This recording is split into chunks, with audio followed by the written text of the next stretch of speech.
Yahoo Fantasy Auto Racing Week 30 in the NASCAR Sprint Cup season and Yahoo Fantasy Auto Racing season ended this weekend, concluding after the Pepsi Max 400 was completed from the Auto Club Speedway in California. Your race results from the event: the race winner, Tony Stewart, with a big bounce-back victory after 3 disappointing races to open up the chase.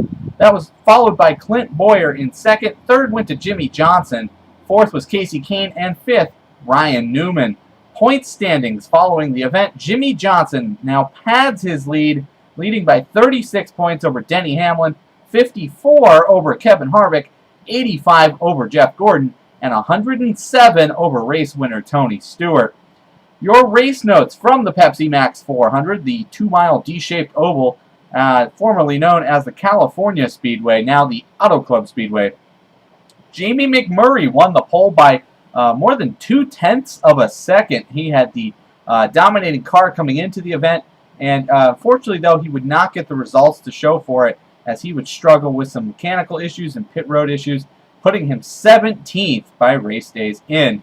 The big story of the event was Roush Racing. Roush Fenway Racing had serious engine issues throughout the event, taking down all 3 of their championship chase contenders at some point during the race.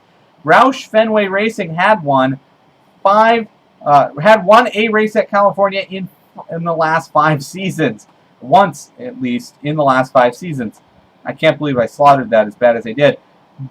Greg Biffle and Carl Edwards both went down within 60 laps of the start of the event. Biffle and Edwards both had very good cars, but wound up dropping out of the event very early. And then Matt Kenseth had a very good car as well and also led some laps, but he wound up smoking, and instead of the engine exploding, it just gradually got more and more sour, dragging him down to the bottom of the lead lap standings by the end of the race. So he did finish the race, but the engine bogged him down to the back of the pack.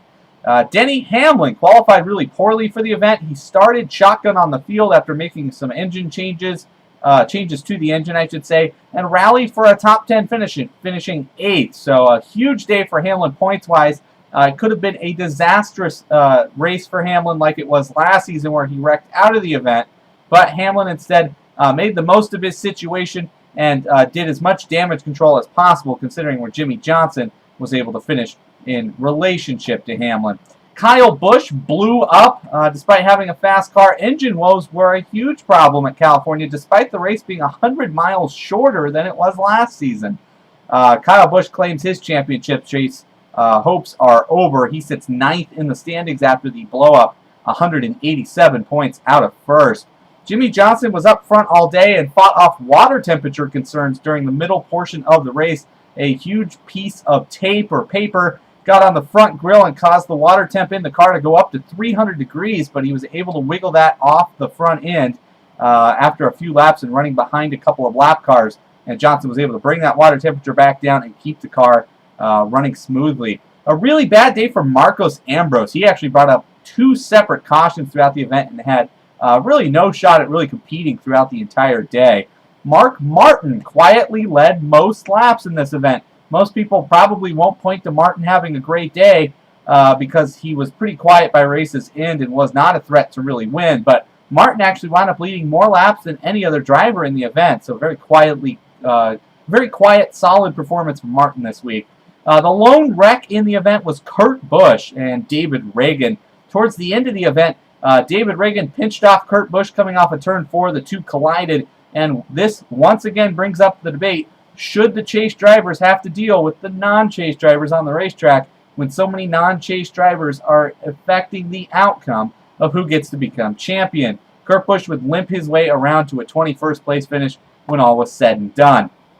The event came down to a 3-lap shootout in which Tony Stewart was able to hold off Clint Boyer and Jimmy Johnson for the victory. In the Tucson Racing League, as we jump over to the Fantasy Racing League, Hulk Smash picks up their 7th victory of the season. This ties Hulk for most wins of any team this year, and this is Hulk's 2nd win in the fall segment. Hulk is the only team with more than 1 win in this fall segment.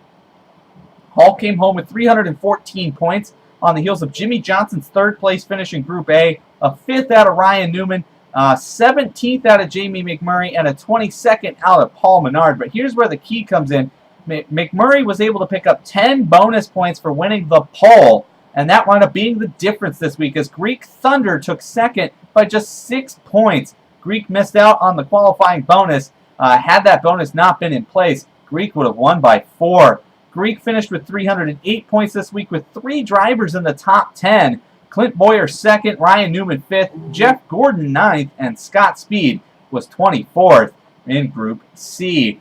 3rd this week, continuing to have an excellent fall segment. Your fall segment leader right now, Whoa, a left turn with 291 points, 23 points out of first place. Had 2 drivers in the top 10, Clint Boyer 2nd and Jeff Gordon 9th. Had A.J. Allmendinger in 19th and Matt Kenseth the disappointing 30th. Jamie McMurray tacked on the 10-point qualifying bonus for Whoa to help him overcome 4th place, Team Edwards. Team Edwards was a good bounce back after a couple of roster issues in the last couple of weeks. Edwards finishes with 281 points, 33 off the pace, with Jimmy Johnson and Kevin Harvick in the top 10 this week for Team Edwards. And then Sam Hornish with a surprising 15th place finish in Group C, and then the disappointing Matt Kenseth in 30th. Rounding out the top 5 in the group this week was the Wall Always Wins with 278 points, just 36 out of first and just 3 out of fourth. The Wall used 1 top 10 driver this week. That was Jimmy Johnson in 3rd, and then had mediocre to disappointing performances out of Jamie McMurray, Jeff Burton in 23rd, and Paul Menard in 22nd. 6th this week was Kane Rules with 261 points, 53 out of first. Had 2 drivers in the top 10. That was Kevin Harvick in 7th and David Rudem in 10th.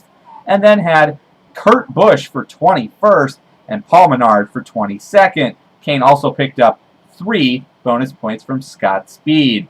7th this week was a tie between the top 2 in the standings going into this race. High, Wide, and Handsome had 245 points, as well as Lightning McQueen.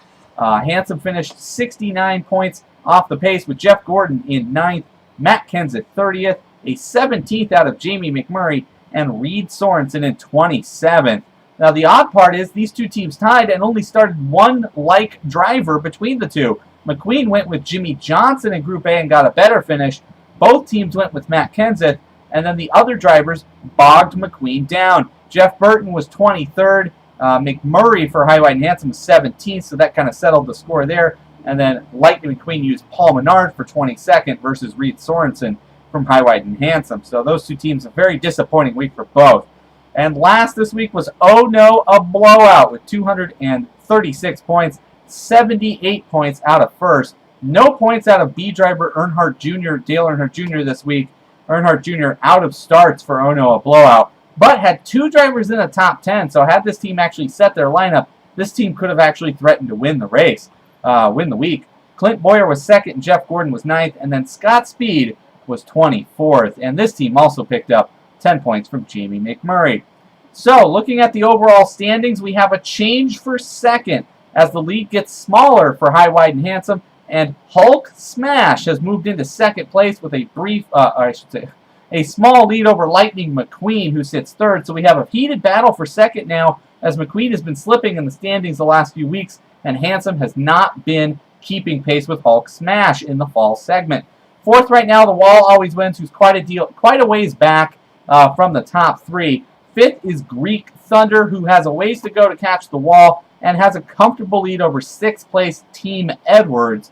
7th is Whoa, a left turn, who's pretty much distanced himself from Oh No, a blowout in 8th, but really has no chance at catching Team Edwards in 6th unless something crazy were to happen.